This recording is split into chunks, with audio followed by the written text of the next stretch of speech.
5 juillet 2022, le hashtag Algérie débarque sur Twitter. 45 secondes plus tard, 25 000 orphelins. Ouais bon, l'intro est un peu chiadée, je vous l'accorde. C'était juste pour dire que c'est la guerre sur Twitter à propos de l'Algérie. On va regarder ça tout de suite. C'est parti. Bon, on va commencer, on va commencer dans le dur, avec, sans mauvais jeu de mots, avec Sandrine Rousseau. Je suis le morceau de couscous coincé entre les dents de Sandrine. Et donc Sandrine Rousseau nous dit « Il y a 60 ans, l'Algérie devenait indépendante après 132 ans de colonisation. Longue vie au peuple algérien. Drapeau. » Bon. On a l'ami Paul Pinours qui nous dit « Elle est prof. Avant la France, c'était une colonie de l'Empire ottoman. Et encore avant de Rome. Quel inculte. » Mais elle est prof à la FNAC, hein, les gars. Faut pas trop lui en demander, quoi. Vous avez oublié les Espagnols et surtout... Les Arabes! Je suis pas prof, mais contrairement à elle, j'ai le minimum, ok. Je ne suis pas fan des Ottomans, mais la France a colonisé l'Algérie et a commis des crimes, c'est une réalité. N'essayez même pas de justifier cela, c'est honteux.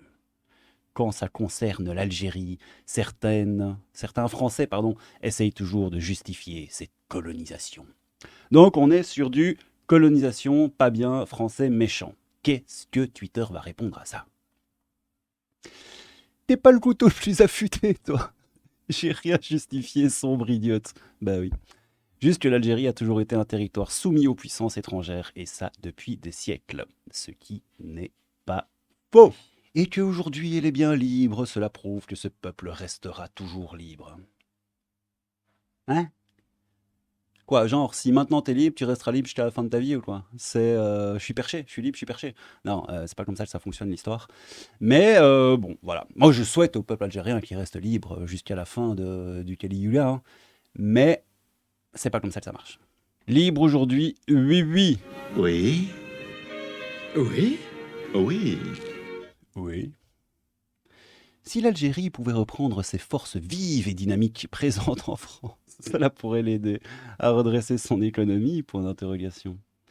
La France a laissé un tel souvenir douloureux en Algérie qu'à peine indépendants, ils se sont rués chez l'oppresseur. Je connais peu de Français qui ont migré en Allemagne en 1946. Effectivement. Alors, donc on est toujours sous le tweet de l'ami Sardine. Enfin, Sandrine. Des fois, je confonds les deux.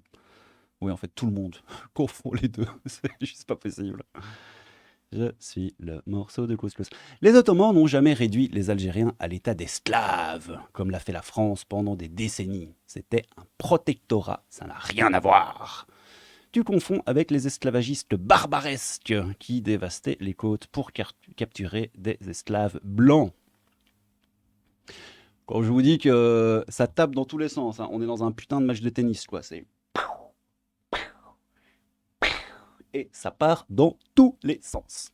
Il y a 60 ans, 700 pieds noirs étaient exécutés par des Algériens. Tout comme les nazis ont été exécutés, faut pas essayer de se faire passer pour les gentils, là.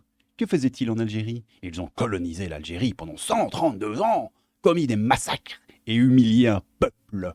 Tu t'attendais à quoi? Donc, on a la team pro-France et la team pro-Algérie. Et ils ont un petit peu du mal à s'entendre. 1. Ils n'ont pas colonisé l'Algérie, mais pris un territoire occupé par les Ottomans, qui l'ont islamisé par le viol et le meurtre. Aïe aïe aïe. Si la colonisation mérite la peine de mort pour les civils, parfait, on va libérer la France. Comparez les pieds noirs aux nazis, abrutis et connards. Vous avez colonisé l'Algérie avec des fleurs et des gâteaux? Parce que l'histoire l'a prouvé. Les plus gros meurtriers, violeurs, criminels, c'est bien les colons français. Évite ton discours devant un Algérien pour ne pas regretter ta bêtise.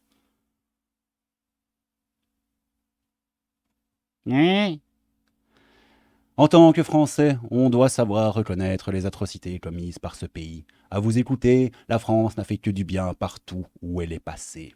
Non, personne n'a jamais dit ça. Ah bon? Pourtant aucun génocide, comme pour les Indiens des USA. Petit rappel, les Arabes ont colonisé la péninsule ibérique pendant 7 siècles. Les Arabes ont colonisé et islamisé l'Afrique du Nord et y sont encore. Bon, ok, une petite baston d'histoire coloniale ici sur Twitter, quoi. Petit rappel historique, avant l'arrivée des Français en 1830, ce territoire était sous domination ottomane, on va finir par le savoir.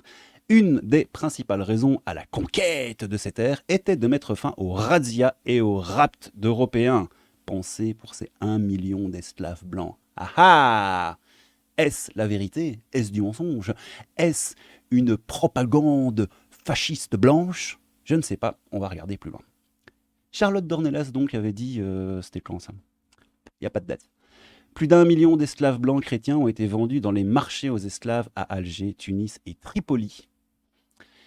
C'est pas Tripoli, ça, hein? Voilà. Depuis 1515 et jusqu'à l'arrivée de la France à Alger en 1830. Aïe, aïe, aïe, aïe, aïe. Coup dur pour la team Algérie. Ne vous épuisez pas, ces gens sont irrécupérables. C'est bien, t'as appris ta petite leçon de facho, allez à la niche. D'accord, on a Juste, il y a quand même s'il vous plaît. Ah, la paix, le chien.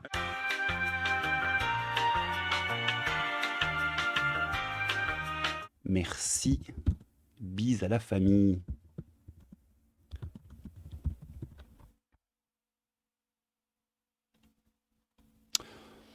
Bon, ben on va tester, hein, on verra bien si elle répond. Je ne sais pas. Donc dire que des millions d'esclaves blancs chrétiens ont été vendus dans les marchés aux esclaves à Alger, Tunis et Tripoli depuis 1515 jusqu'à l'arrivée de la France en Alger en 1830, c'est une petite leçon de facho, a priori. Rassurez-vous, Madame Bourdelle, c'est français, c'est la police française. D'ailleurs, c'est pas Tripoli. Quelle lèche-tu cette Sandrine? Chaque fois qu'elle ouvre la bouche, facepalm. Sandrine, là où vous êtes la plus douée, honnêtement, c'est l'artisanat. Montez votre petite entreprise qui ne connaîtra sûrement pas la crise. Faites-vous plaisir, mais par pitié. Taisez-vous! Pour la santé mentale de tous les Français, taisez-vous. Merci.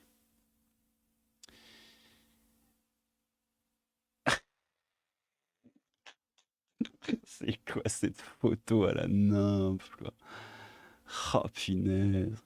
Il faudra aussi que l'Algérie pense donner son indépendance à la France et à rapatrier ses concitoyens, etc., etc., etc., etc.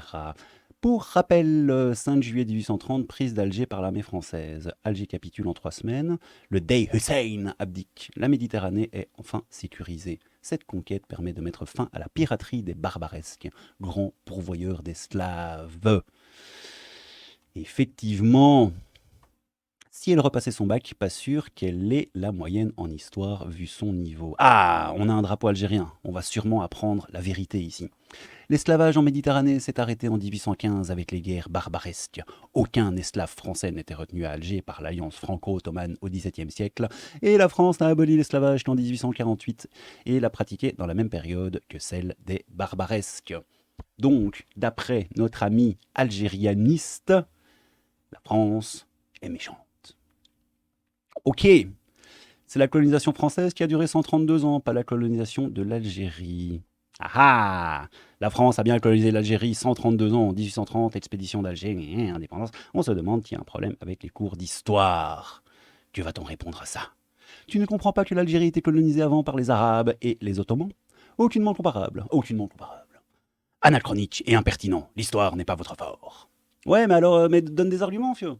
Donne des arguments. Moi, j'en ai plein le cul sur Twitter, comme ça, les gens qui te répondent « Oui, mais non, mais vous n'y connaissez rien, vous n'avez pas la science, monsieur, machin. » Ben, nique ta mère, ben, explique. Si j'ai pas la science, alors apporte-la-moi ta science. Putain, quoi. Bravo, vous savez compter, à défaut de savoir lire. Et qui a envahi l'Algérie avant la France? Les Arabes, alors reprenez un peu l'histoire. Apprenez, pardon, un peu l'histoire. Bon, ça m'a l'air bien le bordel, tout ça.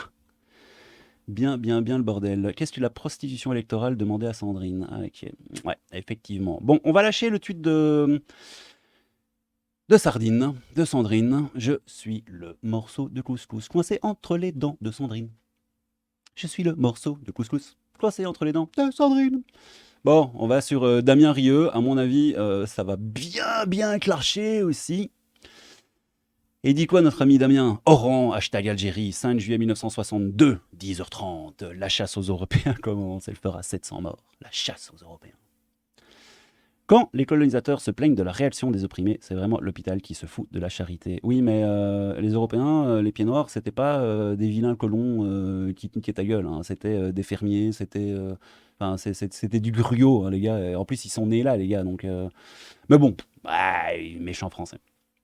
S'en prendre, voilà, c'est ça. S'en prendre à des civils désarmés, on reconnaît bien là le courage du FLN. S'en prendre à des civils désarmés, c'est exactement ce que la France a fait pendant 130 ans en Algérie. La France a détruit toutes les écoles et les infrastructures en arrivant là-bas. Ils ont détruit des générations, l'Algérie se relève. Ouais, les écoles et les infrastructures en 1830, avant l'arrivée de la France, j'ai un petit peu de mal, mais bon. Voilà, c'est ça. La France a détruit tout quoi? Point d'interrogation. C'était même pas un pays sous domination turque. C'était même pas un pays, virgule, sous domination turque. Ouais, c'était pas un pays souverain, donc on a le droit de détruire, tuer, violer femmes, enfants, oppresser une communauté, ça dérange personne quand c'est la France qui fait. Personne n'a jamais dit ça. La France a tout construit, il n'y avait rien. Elle vous a tout laissé, les enseignants... Elle vous a tout laissé. Les enseignants dans les villages faisaient faire de la couture aux petites filles et elles vendaient leurs réalisations pour inciter les familles à les envoyer à l'école, car ils n'envoyaient que les garçons. Aïe aïe aïe. Il faut apprendre à tous ces jeunes et moins jeunes la vraie vie là-bas. Si les pieds noirs ont été tellement meurtris, c'est parce qu'ils aimaient la terre d'Algérie. Aimez-vous autant la terre de France? Hein, les Algériens. Il y a Chikoula qui vous demande... Je m'appelle Karen Chikoula. C'est pour un ami. On a qu'un cas anonyme. La logique pour mieux vivre ensemble, respect dans les valeurs de notre France. Ok, Chichi. Chichi, coucou, lala. La mort ou Chichi. Donc, il faut apprendre à tous ces jeunes et moins jeunes la vraie vie là-bas. Si les pieds noirs ont été tellement meurtris, c'est parce qu'ils aimaient la terre d'Algérie. Aimez-vous autant la terre de France? Point d'interrogation. Pourquoi les pieds noirs ne reviennent pas en Algérie? Ils peuvent, cela n'est pas interdit. Ils ne reviennent pas parce qu'ils n'ont plus ce système d'apartheid qui oppresse un peuple et qui profitait aux pieds noirs. Les pieds noirs étaient supérieurs à l'Algérien, c'est fini. Vous les faites chier même le jour de leur indépendance. Ça vous dit de tous fermer vos culs? Louise Adam. Oh, Call of Duty player, quoi. Invest trading crypto, still prefer money. Insta, ouais. Ok, quoi. Bon. On va aller un peu plus bas. Ouh, il y a du Zemmour. Il y a Margot, la reine Margot, qui nous dit... Qui nous dirait en fait. Elle nous dit une citation d'Éric Zemmour. L'Algérie, la France ne l'a pas colonisée. Elle l'a faite. Elle l'a fondée. Elle n'existait pas avant. Cette terre n'était qu'une terre colonisée par tout le monde. Colonisée par les Romains, colonisée par les Arabes, colonisée par les Turcs. Et c'était rien. C'était un désert. La France a fait l'Algérie, elle lui a même donné son nom. Ça n'existait pas, l'Algérie. Ça me fait penser au passage avec le gros, là, comment il s'appelait? C'est pas Tahabouaf, c'est Yacine Bellatar. Il y avait un truc avec Yacine Bellatar. Oui, quand il disait on mangeait des nefs, ou je sais plus quoi. On mangeait je sais plus quoi. Je vais le trouver au montage, ce passage, il est absolument magnifique. De la richesse de ce pays. On était misérables, Yacine Bellatar, vous et moi, il y a quelques siècles, avant que la France n'arrive. On mangeait des nefs. La grande migration de Français nés en Algérie et d'Algériens de 62 aux années 80 ne sont pas le simple fait de l'indépendance, mais d'une réelle crainte pour leur vie. Bah ouais. Effectivement, il faisait pas bon être pied noir en Algérie à cette époque-là, hein, 1962, ça puait un peu du cul. Bon, ça se bagarre. Et on va terminer, en plus ça rime, la bagarre avec Gilbert Collard. C'était il y a 60 ans, jour pour jour en Algérie. Des centaines de pieds noirs étaient massacrés à Oran. Oran-Outan. Par le FLN, la France doit exiger du gouvernement algérien qu'il reconnaisse ses crimes. Ok. Le 5 juillet 62, l'Algérie redevenait l'Algérie, point final. Bon, on en revient au fait que l'Algérie n'existait pas avant la France, mais bon, soit. elle redevenait un pays qui n'existait pas et qui a toujours été une terre colonisée. Donc, voilà. Le plus drôle, c'est qu'ils n'ont rien fait de leur pays depuis l'indépendance et qu'ils crachent encore sur la France, tout en agitant un drapeau créé par la France elle-même. Effectivement, c'est un petit peu cocasse. C'est du co et du casse. Et je te casse. L'hôpital qui se fout de la charité et les Algériens noyés dans La Seine, la Seine, la Seine. on en parle, ou des sœurs qui ont été violées par l'armée française. Les Algériens noyés dans la Seine, la Seine, la Seine. Je ne sais pas pourquoi les Algériens... C'est comme ça. Voilà. Génocide de 17 millions d'Africains et de 80 millions d'Indiens. Ça vous parle? Le négationnisme du génocide... Ouais, bon, il y a déjà le mot Émeric Caron, là, donc bref. Bon, fallait pas venir, etc., etc. Les Algériens noyés dans la Seine. 3 morts recensés à la morgue, aucun noyé dans la Seine. Ce chiffre ne correspond même pas à celui du nombre de morts nord-africains de l'année. Merci et au revoir. Au revoir. Au revoir. Bon, on va s'arrêter là. Oups. On va s'arrêter là. Parce que, parce que c'est un peu de la merde, hein, on va pas se mentir. Donc, l'Algérie, l'Algérie, hein, les Algériens, fiers de votre pays, hein, on dirait. C'est cool. C'est cool pour vous. C'est vraiment très, très sympathique. Écoutez, on va finir ainsi cette magnifique petite vidéo. Je vous souhaite à tous une bonne journée, une bonne soirée, une bonne nuit, tout ce que vous voulez. Et je vous dis à bientôt. C'était le crabe fantôme, un peu de crabe, beaucoup de fantômes. Et à bientôt. Ciao. Bon les gars, s'il y en a encore un ou deux parmi vous qui est là à la fin de cette vidéo, déjà merci, hein, c'est cool, ça fait plaisir. Et ensuite, vous êtes peut-être demandé qu'est-ce que je chantais là comme connerie avec cette histoire de couscous entre les coincés entre les dents de Sandrine. Bah écoutez, si vous vous posez la question, je vais y répondre tout de suite en vous montrant cette magnifique masterclass de Rick Decar, qui est un fou furieux. Et voilà, comme ça, vous avez la ref, c'est parti. C'est horrible. C'est dégueulasse. Oh. C'est vraiment crapuleux. C'est vraiment crapuleux. Franchement, j'ai découvert cette vidéo hier. Je crois que je l'ai au moins écouté, franchement, au moins 20 fois. Je l'ai en tête depuis hier. Et je me suis réveillé ce matin, je l'avais en tête dès le réveil. C'est horrible. Je suis le morceau de couscous coincé entre les dents de Sandrine. Je suis le morceau de couscous coincé entre les dents de Sandrine. Je suis le morceau de couscous qui est coincé entre les dents de Sandrine. Je suis le morceau de couscous qui est coincé entre ses dents. Je suis le morceau de couscous qui est coincé entre les dents de Sandrinette. Je suis le morceau de couscous qui est coincé entre ses dents. Oh putain. Bon voilà, écoute, Rick Decar, merci mec, franchement, merci beaucoup. Bon allez, à plus les gars, à la prochaine, salut.